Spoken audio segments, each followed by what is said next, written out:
बिस्मिल्लाहिर्रहमानिर्रहीम अस्सलामुअलैकुम रहमतुल्लाह। कादी फाइज़ ईसा जो कि पूरी की पूरी अदलिया को अपने हाथ में करने की कोशिश कर रहा है इस हुकूमत के साथ मिलकर, और ये पहले दिन से ये कोशिश हो रही है। पहले दिन क्या, बल्कि जब कादी फाइज़ ईसा आने वाला था, चीफ जस्टिस बनने वाला था, तब से ही हुकूमत के साथ उसके तालमेल शुरू हो गए थे, राब्ते शुरू हो गए थे। और पीडीएम हुकूमत ने 3 महीने पहले ही कादी फाइज़ ईसा का बतौर चीफ जस्टिस नोटिफिकेशन इसी वजह से निकाला गया था। जो नोटिफिकेशन निकाला गया था पीडीएम गवर्नमेंट की जानिब से 3 महीने पहले, हालांकि उस वक्त चीफ जस्टिस उमर अता बंदियाल मौजूद थे। अच्छा, अब चीफ जस्टिस उमर अता बंदियाल को लिंक किया जा रहा था इमरान खान के साथ कि इसका इमरान खान की तरफ झुकाव है, या इमरान खान की बड़ी सपोर्ट करता है, या इमरान खान की हिमायत करता है, इमरान खान की हिमायत में फ़ैसले देता है। देखिए, जब भी कोई जज मेरिट के ऊपर फ़ैसला करता है, जब भी कोई जज आइन और कानून के मुताबिक फ़ैसला करता है, जब भी कोई जज अपना जो भी मेरिट होता है इंसाफ के मुताबिक फ़ैसला करता है, तो वो अगर इमरान खान के हक़ में जाता है तो उसको मानना चाहिए। ये तो नहीं कि आप अगर आपके हक़ में फ़ैसला ना आए, अगर आपके हक़ में फ़ैसला नहीं आता, जिस तरीके से नून लीग और पीपल्स पार्टी कुछ अरसे से कर रहे हैं कि जब इनके हक़ में फ़ैसला नहीं आता तो ये जजेस को फिर गालियाँ देते हैं, जजेस के ख़िलाफ़ हो जाते हैं, जजेस के ख़िलाफ़ कैंपेन करते हैं और कहते हैं कि ये इमरान खान का जज है, ये इमरान खान का जज है। इस तरह की बातें शुरू कर दी जाती हैं। तो अब कादी फाइज़ ईसा के लिए ये जो एक सॉफ्ट कॉर्नर था, या कादी फाइज़ ईसा के साथ अगर कोई मुकमका था, और इमरान खान तो इसका मतलब बता चुका है कि जिस तरीके से ये डील की गई, जिस तरीके से ये लंदन प्लान तैयार किया गया, उसके अंदर कादी फाइज़ ईसा शामिल था। और कादी फाइज़ ईसा नवाज़ शरीफ की असल में गारंटी दे रहा था, नवाज़ शरीफ की ज़मानत दे रहा था। और कादी फाइज़ ईसा का पाकिस्तान भर में शरीफ ख़ानदान, जरदारी ख़ानदान की जानिब से बड़ा इंतज़ार किया जा रहा था। पहले तो खैर जो शरीफ ख़ानदान है उसकी जानिब से इंतज़ार किया जा रहा था, क्योंकि पीपल्स पार्टी वाले ये बात तो ज़रूर करते हैं कि हमें कादी फाइज़ ईसा के साथ कोई लगाव नहीं, हमें कादी फाइज़ ईसा के साथ कोई लेना देना नहीं। कादी फाइज़ ईसा आता है तो आए, नहीं आता तो ना आए, हमें तो आइनी अदालत कायम करनी है। अब आइनी अदालत का एक अलहदा से शोशा जो है वो पीपल्स पार्टी वालों ने छोड़ा हुआ है, उन्होंने जो छोड़ा है, लेकिन कादी फाइज़ ईसा इस वक्त जो अदालत के अंदर कर रहा है। अब देखें, जस्टिस मुनीब अख्तर को सबसे पहले तो इन्होंने जजेस कमेटी से निकाला, तो जस्टिस मुनीब अख्तर को इस बात के ऊपर बड़ा गुस्सा था कि आपने ये जो नए ऑर्डिनेंस के तहत जो प्रेसिडेंट की जानिब से, सदर की जानिब से नया ऑर्डिनेंस जारी किया गया, जिसके तहत उन्होंने जजेस कमेटी की तश्कील ही चेंज कर दी, वहाँ से इन्होंने क्या किया कि जस्टिस मुनीब अख्तर को निकाल दिया और कादी फाइज़ ईसा ने अपनी मर्ज़ी का बंदा ला के वहाँ पर बैठा दिया, जस्टिस अमीनुद्दीन खान को। उसके बाद जस्टिस मंसूर अली शाह ने मुसलसल उस जजेस कमेटी का बाइकॉट करना शुरू कर दिया।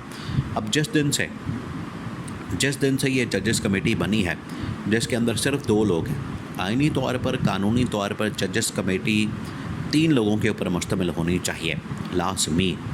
इसके अंदर चीफ जस्टिस होगा, 2 और जजेस होंगे। अब जस्टिस मंसूर अली शाह उसमें सीनियर जज है, उसको शामिल नहीं किया जाता, और उसको जस्टिस मंसूर अली शाह ने तो एहतजाजन बाइकॉट किया हुआ है, क्योंकि इन्होंने जस्टिस मुनीब अख्तर को निकाल दिया। और पहले जस्टिस मंसूर अली शाह का कहना है कि हमने ऑर्डिनेंस को चैलेंज करना है, ऑर्डिनेंस को हमने पहले देखना है कि क्या वो मुदाखलत कर सकते हैं, उनके पास कोई राइट मौजूद है कि वो जजेस कमेटी को इस तरह से चेंज कर दे रातों रात।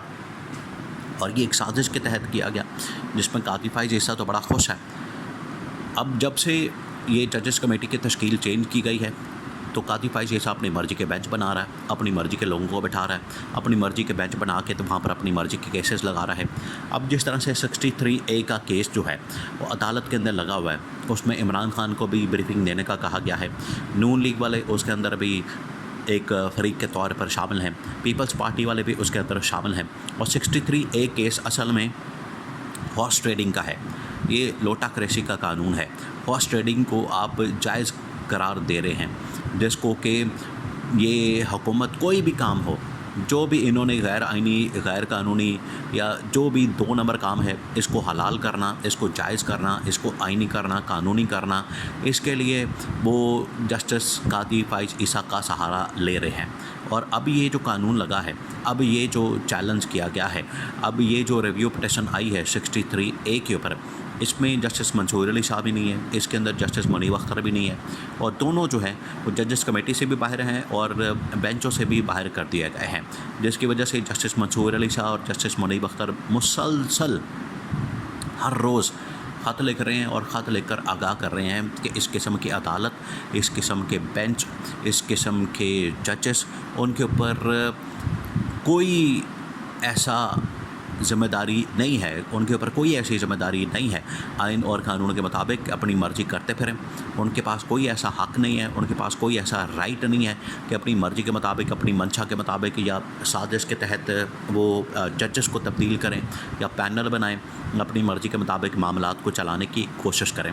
कादी फ़ाइज़ ईसा तो डटा हुआ इस बात के ऊपर कि मैंने तो हर हाल में आइनी तरमीम करवा के छोड़नी है, क्योंकि आइनी तरमीम के अंदर ही कादी फ़ाइज़ ईसा की एक्सटेंशन का राज है।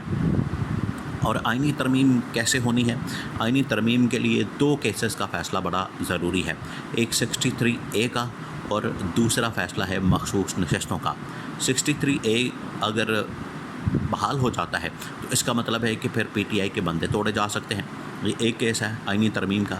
और अगर दूसरा जो फ़ैसला है जिसके अंदर ये कहा जा रहा है कि मखसूस नशस्तें अगर PTI से निकाल के नून लीग और पीपल्स पार्टी को दे दी जाती हैं, नून लीग और पीपल्स पार्टी के पास चली जाती हैं, तो उससे ये होगा कि आइनी तरमीम का रास्ता मुकम्मल तौर पर साफ़ हो जाएगा, बिल्कुल साफ़ हो जाएगा।